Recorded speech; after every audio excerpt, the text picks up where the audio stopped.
we were talking about the stomach, the gastric mucosa, and the type of cells that you see in the gastric mucosa. So the gastric mucosa is a pretty thick layer because there are many cells and they are thrown into folds. And in between the folds, you have gaps, which are called gastric pits. Now, the columnar cells, so this is simple columnar epithelium. There are three specific types of cells which secrete substances. The ones at the bottom of the pit, right at the very bottom, these are called the chief cells, and they secrete a enzyme called pepsinogen, chief cells. In the middle of the uh, pit, you find these parietal cells. The parietal cells basically secrete both um, intrinsic factor and the acid, the hydrochloric acid. And right at the very top of the mucosa, you find a lot of mucus cells which secrete the sticky substance, mucus. Now, all of these have specific functions. So the gastric juice is basically composed of all this. And uh, of course, being a secretion, it will have water, it will have other electrolytes, but predominantly it will have hydrogen and chloride, hydrochloric acid, okay, which is formed by these parietal cells. So the chloride and the hydrogen ions are secreted into the gastric pit, and then they reach the lumen of the stomach where they have an action. Okay, so this is where everything is secreted. Now, each of them has a specific function. So if you look at the acid, that is, see, the only part of the gastrointestinal tract where the secretions are acidic is the stomach. All other secretions, saliva, bile, pancreatic juice, intestinal juice, they are all alkaline. They're all alkaline. Only gastric juice is acidic with a pH of almost 2, 2 to 3. That is very, very high acidity. Okay. And the hydrochloric acid has certain specific functions. Obviously, acid kills a lot of the bacteria that might enter, microorganisms that might enter along with your food. So the stomach is a region where you will not find growth of any microorganisms, except we're going to talk about one of them that can actually survive in the acid environment of the stomach. So the acid basically protects by killing any microorganisms that may enter along with the food. Now, the other thing that the acid does is the enzyme pepsinogen, okay, this enzyme pepsinogen is an inactive enzyme. Okay, when it is secreted, it is inactive. Okay, so this is inactive. That means it cannot um, catalyze any reaction. It's an inactive enzyme. And only after it's released here into the lumen, along with the gastric juice, the hydrochloric acid converts the inactive pepsinogen to pepsin. Okay, so pepsinogen is the inactive form of the enzyme, and pepsin is the active form of the enzyme. So hydrochloric acid has a very important function in activating pepsinogen to pepsin.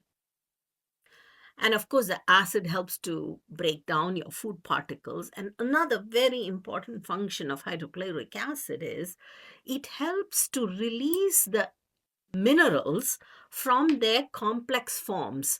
So your diet, when you consume a diet, a balanced diet, it will have, your diet will have calcium in it, it will have iron in it, but the iron and the calcium are not free calcium or free iron. They are always complexed as a salt, calcium carbonate, iron sulfide. So they are always complexed.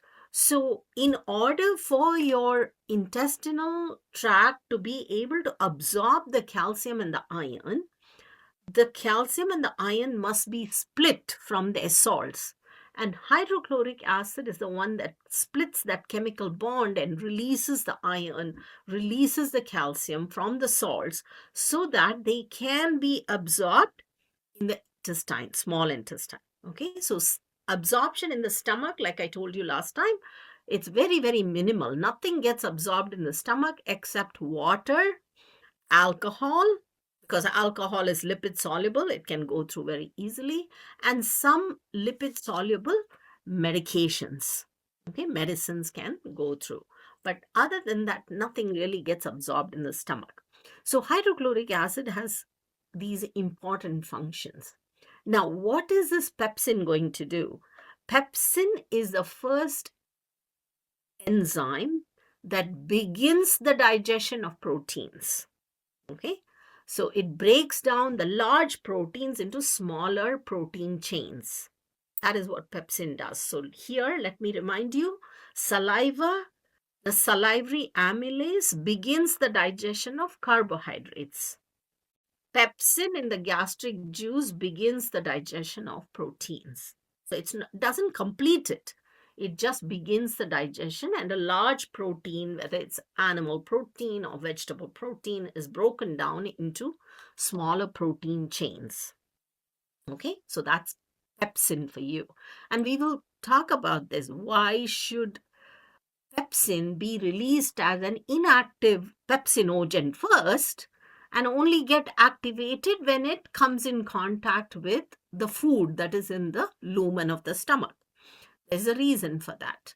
Now, coming to the mucus that is secreted by the cells on the top. Now, the mucus not only helps to, lubricate the food, but one prime function of mucus is, if you look at the stomach, so that's the pyloric region, and then you have the duodenum here. If you look at the stomach, the mucus actually forms a sticky layer on top of the mucosa of the stomach. So if you were to open up the stomach in a live during surgery, you will see that the inside of the stomach is like slimy and sticky. Okay, because the mucus that is secreted by those mucus cells, it forms a coating on the surface, on the inside surface of the stomach. And this mucus that is forming a coating is actually alkaline. It's an alkaline mucus. Okay, not acidic. It's an alkaline mucus. So this mucus is very, very important. This sticky coating that you see is very important because it protects the underlying mucosa from getting digested by the acid and the pepsin. So remember that your cells are made up of proteins. Okay, cell wall, cell membrane has, phospholipid bilayer with proteins in it. So if there was no protective mechanism, the pepsin, when it is digesting the protein that's in your diet, would probably also digest the mucosal cells, the columnar epithelial cells. So the mucus acts as a protective layer, protecting the mucosa from getting digested by the acid and the pepsin. We call this the gastric mucosal barrier. And this is really important, the gastric mucosal barrier. Okay. And so that is the role of mucus basically. And then you know that the parietal cells, apart from secreting hydrochloric acid, they secrete another substance called intrinsic factor. Intrinsic factor is a very, very specific substance. Okay. So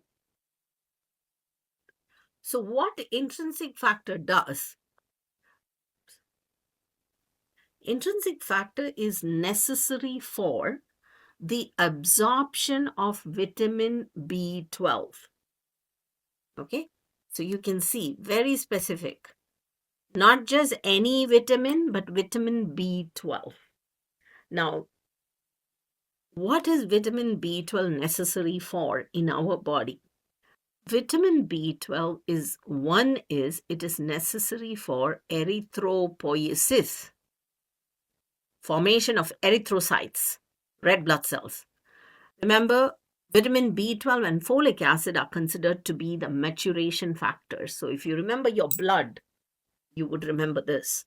Vitamin B12 is necessary for red blood cell formation. That's one. Second important need for vitamin B12 is necessary for nerve integrity. Okay, so your nerves to be healthy and to function as information carriers, vitamin B12 is needed. Okay, so how does one get vitamin B12? Generally from animal foods. Okay, very few vegetable foods have vitamin B12. So generally green leafy vegetables, nuts and cereals have some amount of vitamin B12. But predominantly vitamin B12 is obtained from animal foods. Now this vitamin B12 is in your diet. And where is vitamin B12 absorbed from? It is absorbed from the small intestine. Okay, especially the last part of the small intestine, not even the early part, the last part of the small intestine. That's where vitamin B12 is absorbed. So your diet that contains vitamin B12, what can happen is the acid can easily break up this vitamin B12. It can destroy the vitamin B12 so that by the time the food chyme enters the intestine, the vitamin B12 is already broken down. So in order to preserve the vitamin B12 without getting destroyed by the acid that is in the stomach, you have this specific substance called intrinsic factor. So what intrinsic factor does is it binds to this vitamin B12. Okay, so it's called the vitamin B12 intrinsic factor complex. It holds on to the vitamin B12 and prevents it from getting destroyed by the acid. And then it carries this vitamin B12 into the intestines, where in the intestine there is no acid. It's an alkaline environment. So the vitamin B12 is released and it will get absorbed into your blood. So that's the main function of intrinsic factor. Nothing else. It's not there for anything else. It is just there to form a complex with vitamin B12 that is in your diet, prevent it from getting destroyed by the acid, and carry it into the intestines where the vitamin B12 can be absorbed. Okay, so now you can understand, if someone does not produce intrinsic factor, if you have a condition where the intrinsic factor is not being secreted, then that individual will have vitamin B12 deficiency and they will show anemia because red blood cells cannot be formed. Okay, so there is a condition in which intrinsic factor is not secreted. It's an autoimmune disease and it is called pernicious anemia. It's called pernicious anemia. It's an autoimmune disease where the gastric mucosal cells get destroyed. And so intrinsic factor is not being secreted. So the person is not able to absorb vitamin B12. Even though the diet may have vitamin B12, they cannot absorb it because it gets destroyed.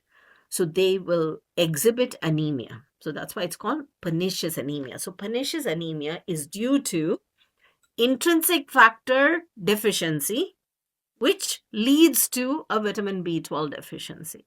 Okay. The only treatment for pernicious anemia is to give vitamin B12 injections. Okay, so the patient has to be given, monthly or weekly vitamin B12 injections so that the anemia can be corrected. Okay, so that is about the intrinsic factor. So we've looked at the functions of all of these: hydrochloric acid, pepsin, mucus, intrinsic factor. Now, the next thing, why is pepsin not released as pepsin but released as pepsinogen? Okay. Now, think about it. The chief cells are the ones that are releasing the pepsinogen. Now, let's say they release the active enzyme pepsin into the gas. So they are right at the bottom. So this is where they will release it. And then it has to come out into the lumen. So if the enzyme is released in the active form, then as it is coming out from the gastric pit, it will digest all the cells that are in the pathway, because it's a protein digesting enzyme. So all your cells are, there is protein. So it'll start digesting the cells themselves. So that is the reason why all protein digesting enzymes in the digestive system are always released in the inactive form. Okay, the cell will only release it in the inactive form. They get activated only when they come in contact with the chyme, which is in the lumen. Okay, until then they don't get activated because you need to protect the organ which is secreting it. So we will see how in the pancreas the same thing happens. The protein digesting enzyme is going to be released in the inactive form. It will get activated only when it reaches the intestinal lumen, where it will get activated when it comes in contact with the chyme. Okay, you don't want it to get activated when it is released, because then it will auto digest the organ. The organ can get auto digested. So that's the reason. Okay, so stomach, we've looked at all the different, so remember some of these things. So salivary amylase begins the digestion of starch. Pepsin begins the digestion of proteins. Only begins, okay? It's not completed yet. Now, so this I've already told you. Very little absorption occurs in the stomach, okay? Now, lack of intrinsic factor. This is what I told you. Lack of intrinsic factor secretion. This condition is called pernicious anemia. Now, damage to that mucosal barrier, that lining that I told you, the sticky lining, once that gets damaged, then the acid and the pepsin have direct contact with the inner lining of the stomach, and they can damage the stomach, damage the wall of the stomach. And that is what can lead to ulcers. Okay, so you have heard of people having ulcers, and the ulcer is nothing but where the mucosa of the stomach is damaged.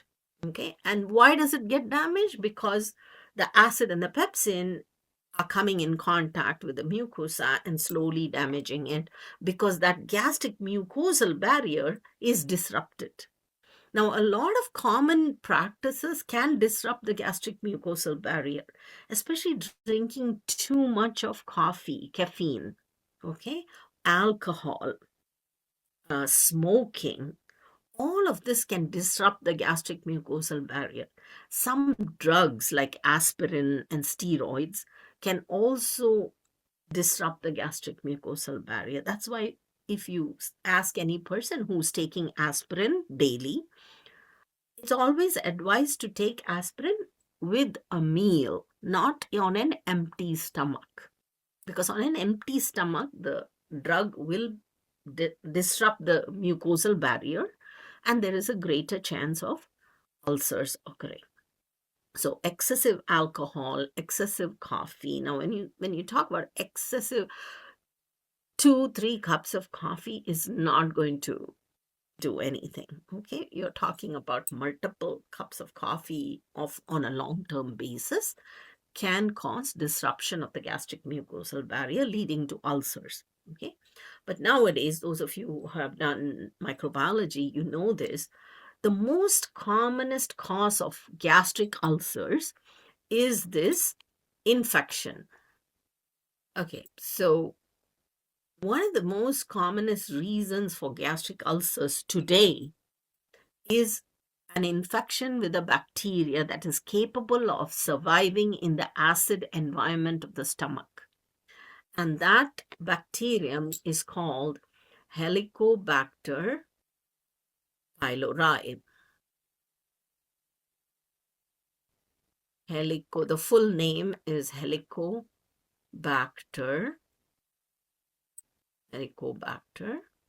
pylori. Okay. Why pylori? Because this is called the pyloric region of the stomach. That is where the bacteria multiplies. It lives in this pyloric region and it multiplies. Now, I told you the acid usually kills all bacteria. Okay. But this is the only bacterium that survives in the acid environment of the stomach because it's very clever.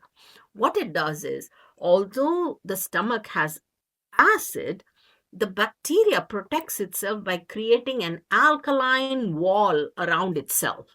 Okay, so it has an enzyme that can convert urea to ammonia, and a alkaline wall is created around it, so it is protected. The acid is not able to come and attack the bacteria. Okay, so nowadays majority of the cases of gastric ulcers are because of this Helicobacter pylori. Okay, and it is not everybody will get ulcers. So even in the US, it is thought that at least 60 to 70% of the population is infected. They already have it, but not all of us will have symptoms. In some cases, they will end up with symptoms of the gastric ulcer. So, and may require treatment. So the treatment is to administer antibiotics to control it, but then it can recur again. Okay. In a very small minority of patients, this bacterial infection can sometimes lead to stomach cancer in a small percentage. It is thought that the Asian population is almost 100% infected. Almost all of them have Helicobacter pylori infection. But not all of them are going to have symptoms of gastric ulcer because the immune system will try to control it. In some cases, the bacteria continues to multiply and it can cause ulcers. In a small minority, like 2% of the cases, it can become cancerous. Okay, so that's also possible. So it's good to be aware of this. So nowadays, if let's say if any of your family members or you have this burning sensation in the stomach, you have heartburn and it doesn't subside with a lot of other medications, or if you have nausea and loss of appetite, if you go to your doctor, they will run a battery of tests, and they will definitely check for H pylori. Okay, they'll check for this, and if it is positive, if it is present, then they are going to give you a course of antibiotics, not just one. Usually it is 2 or 3 for a period of a few weeks. You have to take it for a period of a few weeks. Okay. Okay. Now, secretion. What causes gastric secretion, or what is it that triggers your stomach and your salivary glands to start secreting the juice? So we have already seen this. The nerves that are inside the wall of the intestinal tract, wall of the stomach and the wall of the intestine, the enteric nerves, the moment the food enters and the stomach distends, these nerves are stimulated and they start stimulating the cells to release the secretion. Of course, the parasympathetic nerves, which are coming from your hypothalamus, the parasympathetic nerves also increase secretion. One other thing, if you look at the intestinal passages, the digestive system, there are multiple hormones that can influence secretion. So, one of the hormones that is released by the stomach is called gastrin. Gastrin is secreted by a specific type of cell called G cells, which are found in these cells are found in the pyloric region of the stomach. They're found in the pyloric region. And remember, this is a hormone, so it's not going to be secreted along with the gastric juice into the lumen of the stomach. Gastrin will be released into the blood. It will travel through the blood and then come back to the stomach and stimulate the parietal cells to release more acid and pepsin. It'll stimulate the parietal cells, the chief cells, to release more acid and pepsin along with the gastric juice. So this is something that I want. Hormones are released into the blood, but don't get confused here. The gastric juice is released into the mucosa will release the gastric juice into the lumen of the stomach. But gastrin, the hormone, will be released into the blood vessel, and then it will go through the blood circulation, come back to the stomach, and it will stimulate all these cells to produce more acid and more pepsin. Okay, so that is the third thing, gastrin. So parasympathetic nerves, enteric nerves, and the hormone gastrin. Now, how much of secretion occurs? Okay, on a day-to-day basis, how much of secretion do you produce? Now, secretion, if you look at the digestive secretions like saliva, gastric juice, all of them, they begin to be secreted even before you start eating or even before food enters your digestive system. Okay, this is known as the cephalic phase of secretion. Cephalic means head. So this is something that comes from your cerebral cortex.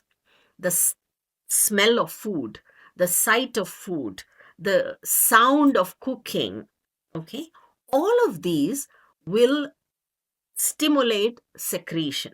Okay, so your cerebral cortex will activate the parasympathetic reflexes and secretion will occur.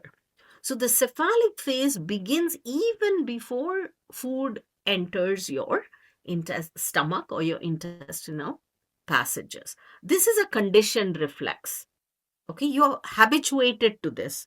So right from the time when you're young, your mother feeds you at specific times. So your body is conditioned to expect food at certain times. And as you grow up, also your parents or whoever is looking after you is going to say, have your meals on time, your lunch and your dinner. The reason is this, because you are conditioned to have your meal at specific times. So let's say you're conditioned to have your lunch at around 12 or 12:30 on a daily basis.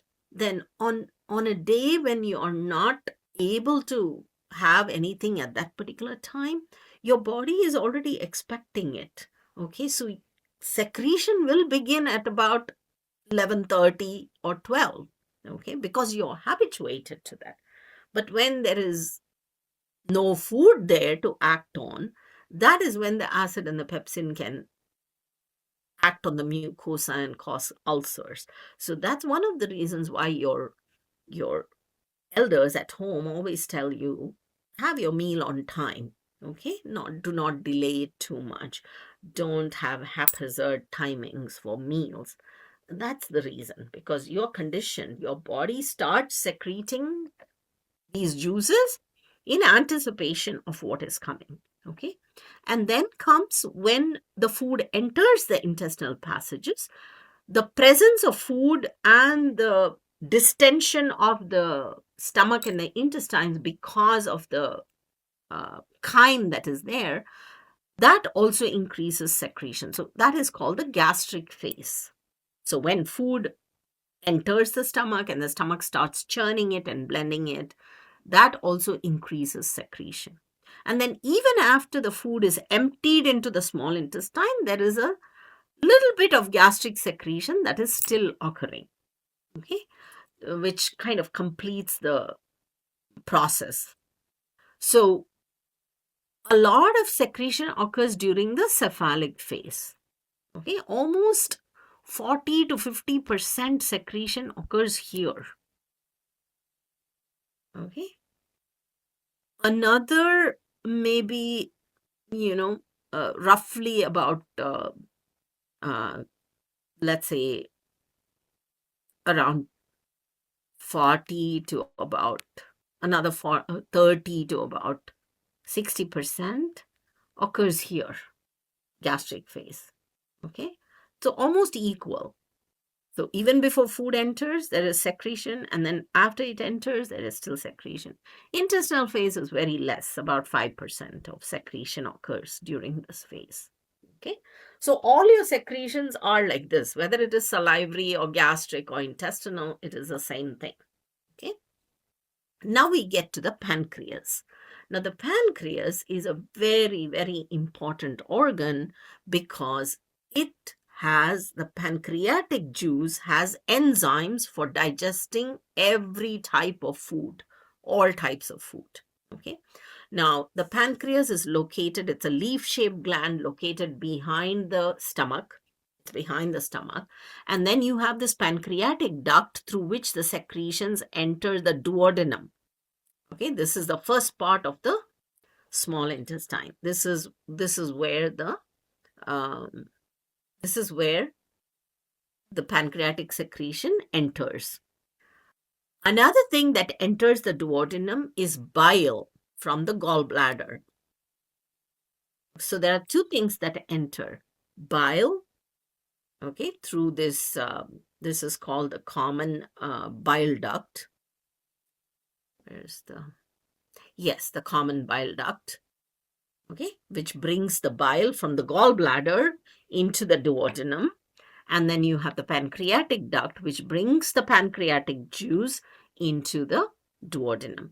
Now, this opening that you see here, through which the bile and the pancreatic juice enter the duodenum, this opening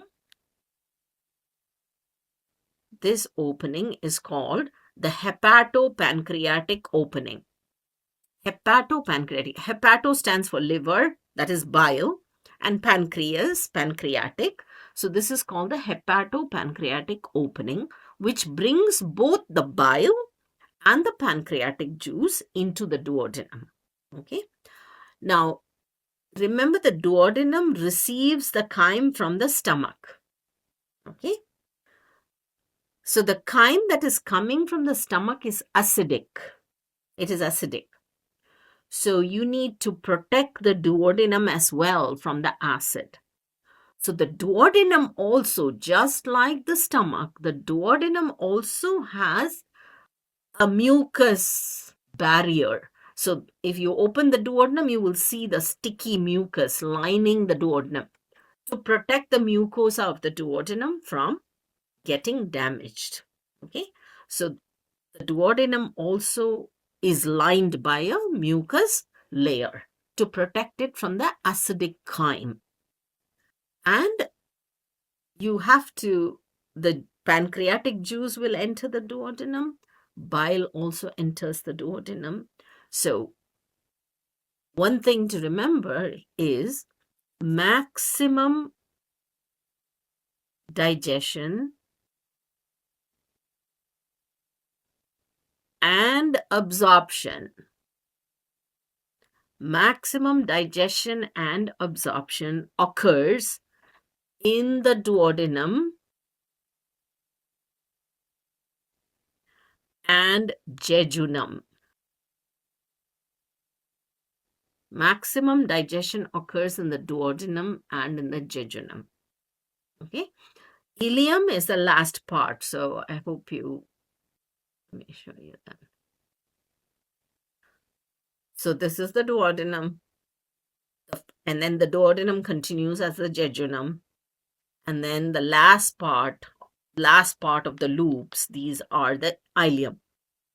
So maximum digestion and absorption occurs in the duodenum and in the jejunum. Okay, a little bit of absorption occurs in the ileum, but this is where most of the digestion and absorption occurs. So let's see what the pancreatic juice has. The pancreatic juice is alkaline. Okay, and it needs to be alkaline because you need to neutralize the acidity of the chyme. Okay, because all the pancreatic enzymes can only function in an alkaline medium. If it is acidic, these enzymes will not function. So pancreatic juice is alkaline. Why is it alkaline, or what makes it alkaline, is the bicarbonate ions. So the bicarbonate ions that are secreted in the pancreatic juice help to make the juice alkaline, okay, which neutralizes the acidity of the chyme. So pancreatic juice also has 92% is water, electrolytes, and lots of bicarbonate ions, which make it alkaline. Then comes the enzymes. So pancreatic juice has enzymes for digesting all types of food that you consume. Pancreatic amylase that digests carbohydrates, pancreatic lipase that will digest lipids, and pancreatic proteases, protein digesting enzymes, which will digest proteins, pancreatic nucleases, which will digest DNA and RNA. Okay, so all of these enzymes are found in pancreatic juice. So that's why the pancreas is a very, very, very important gland, exocrine gland in the digestive system. So if the pancreas is damaged, then almost nothing can get digested, because this is the main thing. Okay, so now we have to see what, when things get digested, only then absorption will occur. Okay, so what is it that your intestine can absorb? Okay, what is it that it can absorb? So obviously your intestine cannot absorb anything that is too big. So like starch and glycogen, it cannot absorb big items. Okay, if it needs to absorption, for absorption, carbohydrates, sugars. Carbohydrates are complex sugars. Carbohydrates need to be broken down to simple sugars. Simple sugars or monosaccharides. Okay, carbohydrates are polysaccharides. These are polysaccharides. You need to break it down to monosaccharides. That means single sugar molecules. Only this can be absorbed by your intestine. Okay. Example of simple sugars: glucose, fructose, galactose. A few common simple sugars: polysaccharides, starch, glycogen. These are the big sugars. Your body cannot, your intestine cannot absorb that. You have to break any complex sugar, must be broken down to a simple sugar like this, what is called a monosaccharide. Okay. Now, when we come to protein, proteins and fats, when we look at proteins, proteins are complex molecules. This has to be broken down to amino acids, individual amino acids, or dipeptides, that is, two amino acids joined together, or three amino acids joined together. This is the max that your intestine can absorb. If you have four amino acids joined together, you have to split them. So your intestine can only absorb proteins in the form of amino acids, single amino acids, or two amino acids joined together, dipeptides or tripeptides. Nothing bigger than that. So that is what digestion is needed for. You need to break down, chemically break these down. As for lipids, fats,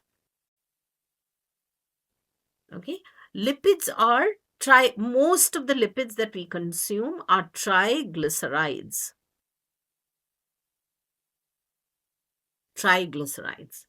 Large molecules. So lipids must be broken down to fatty acids and glycerol. So you cannot absorb the lipid as such. It's a big molecule. So they have to be broken down to their individual fatty acids and glycerol. Only that can be absorbed by your intestinal passages. Okay. So that is what these enzymes are going to do. So pancreatic amylase will continue. The salivary amylase is in the mouth. But when the salivary amylase reaches the stomach, the acidity of the stomach will stop the action of amylase. So salivary amylase will only function in the mouth and as the food is getting transported down the esophagus. Once it reaches the stomach, once the food reaches the stomach, the acid pH will not allow amylase to work. Okay. So the next place where amylase begins its job will be in the duodenum with the help of the pancreatic amylase that is secreted. So the starch and the glycogen are broken down into smaller sugars. Then pancreatic lipase, which is in the pancreatic juice, will break down the triglycerides to fatty acids and glycerol. And then all the protein digesting enzymes, there are many different enzymes, trypsin, chymotrypsin, carboxypeptidase. These are all protein digesting enzymes. They are going to break down the large protein to smaller peptides. Okay. And then the nucleases will split the DNA and the RNA so that it can be absorbed. And of course, the bicarbonate ions make the pancreatic juice alkaline. Now, again here, the protein digesting enzymes, especially trypsin, chymotrypsin, and carboxypeptidase, they are going to be released in the inactive form first. Okay, when they travel through the pancreatic duct and then enter the duodenum and come in contact with the food, that is when they get activated. Because otherwise, as they pass through the duct, they can digest the pancreas. They can cause auto-digestion of the pancreas. So the protein digesting enzymes are secreted in the inactive form. So the inactive form is called trypsinogen, chymotrypsinogen, just like pepsinogen. Okay. And then it gets converted to the active form, which is trypsin, chymotrypsin, and carboxypeptidase. What is it that activates the inactive enzyme to active? In the stomach, it is hydrochloric acid, which converts pepsinogen to pepsin. In the duodenum, it is another specific enzyme called enterokinase. So enterokinase is the enzyme that is released by the duodenum to activate the protein digesting enzymes, the trypsin, the chymotrypsin. Okay, it it converts the inactive to the active form. So enterokinase is the one. Now, next thing, are there any hormones that are going to increase the pancreatic secretion? Just like gastrin, which increases gastric juice secretion, are there any hormones here? Absolutely, yes. There are two hormones. And let me tell you, there are multiple hormones in the digestive system. New ones are still being discovered. I'm only telling you about 3 of them, which is like a barest minimum. There are many hormones. I told you about gastrin. Now I'm going to tell you 2 more. Okay. So 2 other hormones that are secreted by cells in the duodenum. Okay. Secretin and cholecystokinin. Secretin and cholecystokinin. These are the 2 hormones released by the duodenal mucosa into the bloodstream. And they have specific functions. Now, there is some historical importance here. Secretin was one of the first hormones to be discovered, so it has a special place. It was one of the first hormones, secretin. What does secretin do? Secretin travels through the blood, reaches the pancreas, and in the pancreas, it specifically stimulates the release of bicarbonate. So it causes the release of pancreatic juice that is rich in bicarbonate so that it can neutralize the acidity of the chyme. So secretin acts on the cells to make them release more bicarbonate in order to neutralize the acidity. The same way, cholecystokinin, which is CCK, cholecystokinin travels through the blood, reaches the pancreas, and it causes the stimulation of pancreatic juice rich in enzymes, all the enzymes that you saw. Okay, so secretin stimulates the release of pancreatic juice rich in bicarbonate ions. Cholecystokinin stimulates the secretion of pancreatic juice rich in enzymes. Okay, so what triggers the release of secretin? So secretin is a hormone, so obviously there must be a trigger for releasing the hormone. The trigger for the release of secretin is entry of acidic chyme into the duodenum. So the moment acidic chyme enters the duodenum,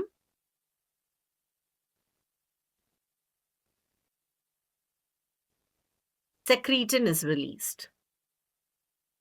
Okay, and I told you secretin causes the pancreatic juice, it stimulates the release of pancreatic juice rich in bicarbonate ions. So remember, again, these are secreted into the blood vessel and then they travel through the circulation, come back to the pancreas and do their job of stimulating the pancreatic juice release. Okay. Cholecystokinin, CCK. Okay. CCK, the trigger for the release of CCK is presence of protein and lipids in the chyme. Because CCK is going to cause release of pancreatic juice rich in enzymes. So the moment the chyme enters, and if the chyme has a lot of protein and lipids in it, protein products and lipid products, then cholecystokinin will be released. Now, cholecystokinin has 2 functions. Okay, that's why the name cholecystokinin is because this hormone causes contraction of the gallbladder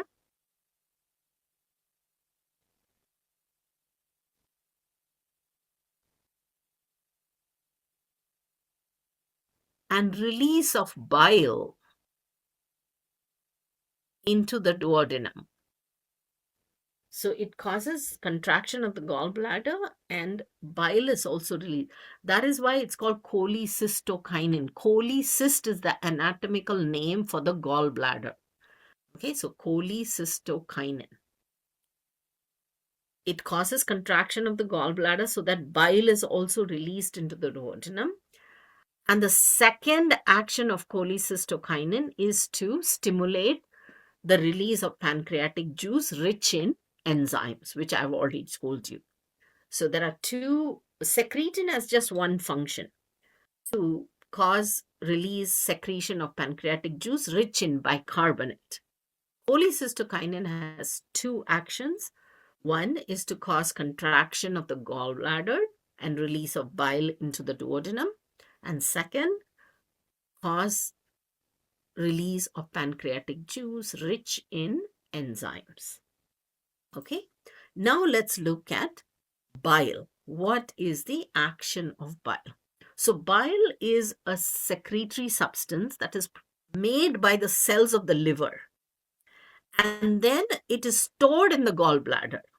Okay, it is stored in the gallbladder, and then the gallbladder will release the bile whenever you eat a meal. Okay, whenever chyme enters the duodenum, bile will be released. Now, what does this bile contain? So the liver is a very important organ, a lot of metabolic functions, and one of the functions is to release bile. Okay, so the liver cells, so the cells that you see here, the hepatic cells, these are the cells that are going to make the bile, and they're going to release it into small channels, which are called bile canals, and then the bile duct will bring it to the gallbladder. The gallbladder stores the bile, and then through the common bile duct, the bile is released into the duodenum. Now, what does bile contain? Obviously, any secretion will have water and electrolytes. Okay. And the most important substance in bile is bile salts. Bile salts. Okay. They are chemicals. Taurocholate and glycocholate. So those are collectively called bile salts. Now, these bile salts, what do? They don't digest the fat. They don't break the fat into fatty acids and glycerol. They don't do that. That is done by lipase, which we have seen in the pancreatic juice. Lipase is the one that will chemically break down lipids to fatty acids and glycerol. What bile salts do is they help in the digestion of fat. They help in the breakdown of fat. How do they do that? They do that by what is called emulsification. Okay, emulsification is splitting a big drop of fat into smaller pieces. Okay, so you know that fat is water insoluble. It is hydrophobic. Your chyme is mainly water. It's watery. All your secretions are watery. The chyme is watery. So any fat that you consume with your diet is going to float on the watery chyme. It's not going to dissolve in the watery chyme. It's going to float. Just like you put a drop of oil in a glass of water, it's going to float. The same way, the fat that you consume in your diet is going to be floating like a large drop of fat in the chyme. Okay. Now, if it is such a large drop of fat, you will need a lot of enzyme to break down this fat. So what bile salts do is, bile salts essentially split this big fat droplet into tiny droplets. So here, please remember, there's no chemical digestion happening. It is just breaking the fat into small pieces. Just like if you have a big cake for a party, and then you slice it up so that everybody gets a piece. That's exactly what bile salts do. Okay, they emulsify the fat. They break the fat into smaller droplets. Now it is easy for the lipase to digest the fat into fatty acids and glycerol. So that's what bile salts do. They sort of coat the fat droplet, they break it down into small drops. They they are sort of coating the fat droplet.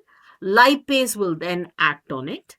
And then these bile salts help to transport the fat as well, because fat is water insoluble, so it's not easy to transport it. So they help to transport it. So bile salts, think of bile salts like a detergent, like soap. If you have grease or oil on your hands, you cannot wash it off with just water. You have to put soap. So when you put soap, what is soap doing? Soap is doing exactly this. It is breaking that grease that is in your palms to smaller drops. And that's why when you show your hands under the water, they all get washed off. Okay? So bile salts are exactly like soap or detergent. Okay? So they break the large fat drop into smaller droplets so that it can be easily digested by lipase. Okay? And bile salts also help in the absorption of fatty acids, cholesterol, and fat soluble vitamins. Now, bile also contains bile pigments, bilirubin and biliverdin, which comes from the breakdown of hemoglobin. So the color of bile is greenish yellow. Okay, so sometimes when you're vomiting on an empty stomach, you sort of get that greenish liquid coming out. That is actually bile that is coming out. Okay, and bile salts usually have a bitter taste. And bile also contains some amount of cholesterol and phospholipids. Okay, so that is the composition of bile, and this is the function of bile, emulsifying. So now let's take a look at, so I already told you this, cholecystokinin is the one that causes contraction of the gallbladder and release of bile into the duodenum. Now let's take a look at liver functions. Liver has a lot of functions of breaking down substances, storing substances. Very, very important organ. It's an extremely important organ. We have seen this formation of plasma proteins, the release of angiotensinogen. You name it, liver has a lot of functions. So we won't go into those details now.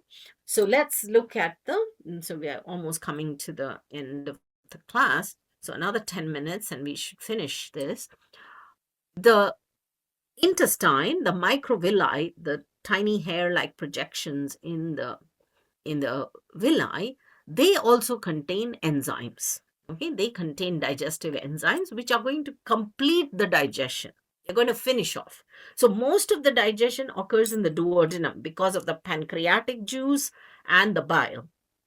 And then when the chyme passes into the jejunum and the ileum, final digestion occurs. So these hair-like projections that you see, they do have enzymes attached to them.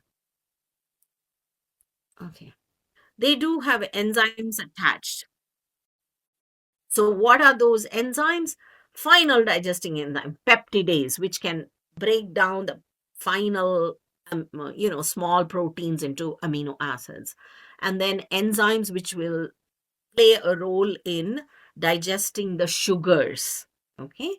Like the enzymes are called sucrase, maltase, and lactase. We'll talk about that. So these will break down the sugar into simple sugars. And then some amount of lipase is also found in these microvilli, which can complete the digestion of fats to fatty acids and glycerol. So let's take a comprehensive look at how digestion and absorption occurs. Let's start with carbohydrates. The most important carbohydrate that you have in your diet is starch, rice, pasta, bread. Glycogen is another carbohydrate that you consume. Okay. So this is a polysaccharide, a big molecule. So digestion of starch or glycogen begins in the mouth with the help of salivary amylase. And once it comes into the duodenum, pancreatic amylase. So what salivary amylase and pancreatic amylase do is they break the starch, which is a polysaccharide, into a disaccharide, that is two sugars joined together. So maltose and isomaltose is a disaccharide, two sugars. Even this cannot be absorbed. It has to be broken into single sugars. So maltose and isomaltose are made up of two molecules of glucose attached together, joined together. So this disaccharide is broken down into individual molecule of glucose with the help of maltase, which is the enzyme found on the microvilli. So maltase will break the maltose and isomaltose to two molecules of glucose, and then this can be absorbed. Okay. Now, so that is about starch. You also consume sugar. Okay. Sucrose, cane sugar. This is your cane sugar. Sucrose is a disaccharide. It's a disaccharide. It's not a polysaccharide. It's made up of two sugars joined together, glucose and fructose. Sucrose, when you consume cane sugar, it goes through your mouth. Amylase has no action on it. It goes to your duodenum. Pancreatic amylase has no action on it. Only when it reaches the intestine, that is the jejunum and the ileum, the sucrase, which is the enzyme in the microvilli, will break the sucrose into glucose and fructose. Okay. So remember, I told you sugar can be absorbed only in the form of glucose, fructose, or galactose. Simple sugar. So you have to break it down to that. Another sugar that we consume is what we find in our dairy products, lactose. Lactose is also a disaccharide, and amylase has no action on lactose. So whatever dairy you consume, the sugar will go through your mouth, it will go through your stomach, it will reach your duodenum. The pancreatic amylase has no action on it. But once it reaches the jejunum and the ileum, this enzyme, which is part of the microvilli, lactase, will then break the lactose down into glucose and galactose. So you can see, finally, glucose, fructose, galactose. Okay, all simple sugars. Now, this can be absorbed. All of the products of carbohydrate digestion are generally absorbed into the blood. Remember the villi. If you look at the villi, there is a blood vessel here, an arteriole, a venule, and a lymphatic vessel. So they are absorbed into the venules. Okay, go back to the body. So absorption, how does absorption occur? It is by active transport along with sodium, just like it happens in the kidney. Okay, in the kidney, glucose is reabsorbed, same way. So glucose, fructose, galactose, absorbed by active transport along with sodium. Now you can understand why, if someone does not have lactase enzyme, they cannot digest dairy products because amylase cannot do it. So lactose intolerance is when there is a deficiency of the enzyme lactase. So they cannot take any dairy product because that lactose remains undigested and it goes to the large intestine. And then the bacteria act on the lactose, and so the person gets bloating and abdominal discomfort, pain in the abdomen, and maybe loose stools because the lactose is not getting digested. Okay, they don't have this enzyme. So that is lactose intolerance. Now, digestion of proteins, much more simpler. Digestion of proteins begins in the stomach with the help of pepsin. Okay, pepsin begins the digestion of proteins. It breaks the proteins down into smaller peptides. And then the digestion continues in the duodenum with the help of the pancreatic enzymes. the trypsin, the chymotrypsin, and the carboxypeptidase break the protein down into smaller chains. And finally, the peptidase that is there in the microvilli will break the protein down into individual amino acids or dipeptides or tripeptides. Okay, that's it. Beyond that, absorption cannot occur, anything bigger than that. And amino acids are also absorbed into the blood by active transport along with sodium, just like the glucose and the galactose and fructose. These are also absorbed by active transport. Okay, so that is proteins. And lastly, fat digestion. Now, fat digestion only begins in the duodenum. Nothing in the mouth, nothing in the stomach, only in the duodenum with the help of this enzyme lipase. But in order for lipase to perform its digestive function, you definitely require bile salts. Without bile salts, fat digestion will be affected. So fat digestion can be affected if there is deficiency of bile or if there is deficiency of the enzyme lipase. So you need both for fat digestion. So bile salts are only going to emulsify the fat. The actual chemical digestion is being done by lipase. And it is split into fatty acids and glycerol. Now, you know fatty acids are fat soluble. So the mechanism of absorption is simple diffusion, passive transport, not active transport. Simple diffusion. And fat usually gets absorbed into the lymphatic channel, this green one. That is where it gets absorbed. Okay, and all of it is carried to the liver. So the liver will process it and then it will send it through the circulation to all the other cells in the body. So the first organ that actually gets a taste of what you have eaten is the liver, because everything first goes to the liver. Whatever is absorbed from the intestine goes to the liver through the hepatic portal vein. Okay, that is what carries it to the liver. So that is about the digestion of the three different types of classes of food. Okay, nucleic acids, DNA and RNA is the same. It gets split into its component nucleotides and it gets absorbed, just like proteins. It gets absorbed. Okay, now large intestine, the last one. Large intestine, the function of the largest intestine is to convert the undigested chyme that enters the large intestine into solid feces. That's it. That's the function of the large intestine.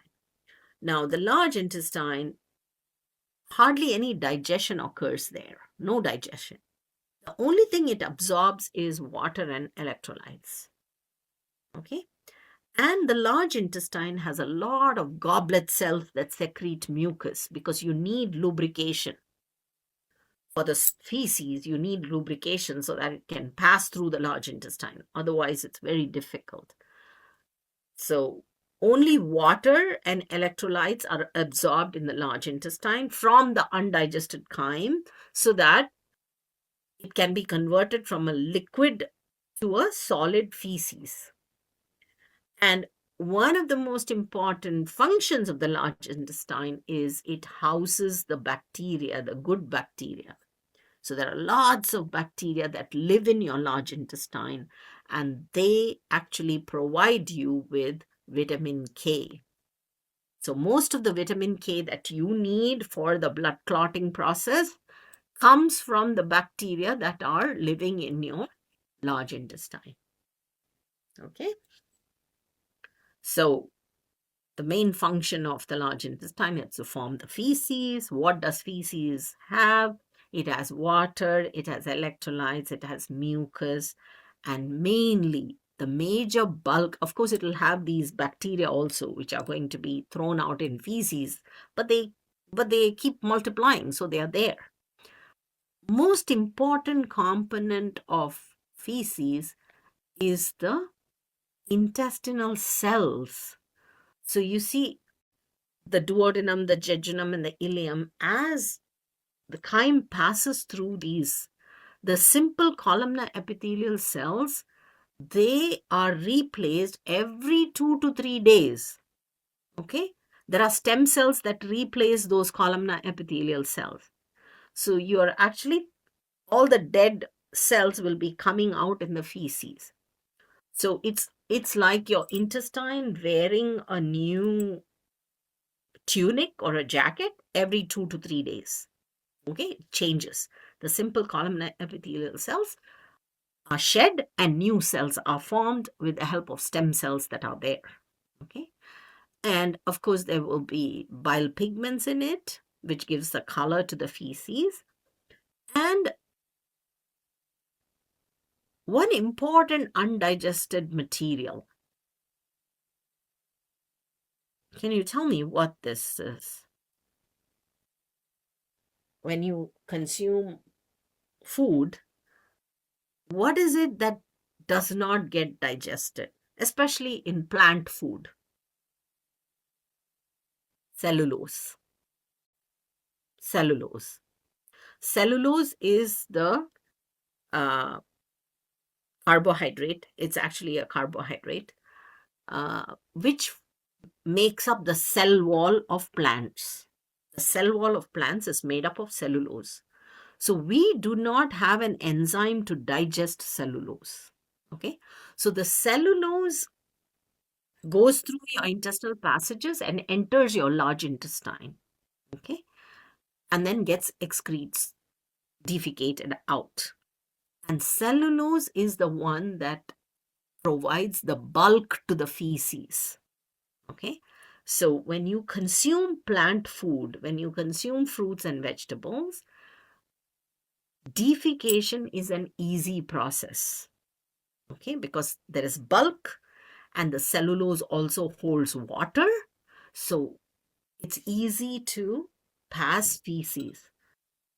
Versus when someone does not, hates vegetables and fruits and does not consume vegetables and fruits, then defecation becomes a very difficult process. They suffer from constipation. Okay. And of course, now you have pills for fiber, you have cellulose, it's available as pills, it's available as a powder, you can mix it and drink it. But the better way is to enjoy what you're eating. So you can have fruits, you can have vegetables, and then also prevent constipation. So, one thing that I want to emphasize here, which is true, you should, as students of A&P, you should also advise your family members, if or children, if they don't like eating fruits and vegetables, you should encourage them to do that, because when someone is constipated, you have to use a lot of pressure to pass feces. And when you strain on passing feces, your blood pressure tends to go up, because you're holding your breath and you're straining. So your blood pressure tends to go up. Okay. Your venous return can decrease. So a lot of times people have dropped unconscious, or they have had a old elderly individuals have had a heart attack, especially while straining at stools. They are constipated, so they already have a heart condition, and then they are straining at passing feces. It will lead to, they may fall down unconscious, they may have a episode of a stroke, cerebral stroke, or a heart attack. So it is always good to consume vegetables or plant products in your meal. Okay, because passing feces is easier. At the same time, elderly individuals, you can prevent things like heart attack and a cerebral stroke. Okay, so that's one of the things that you should keep in mind. Okay, so let's stop there. It's almost 2:05.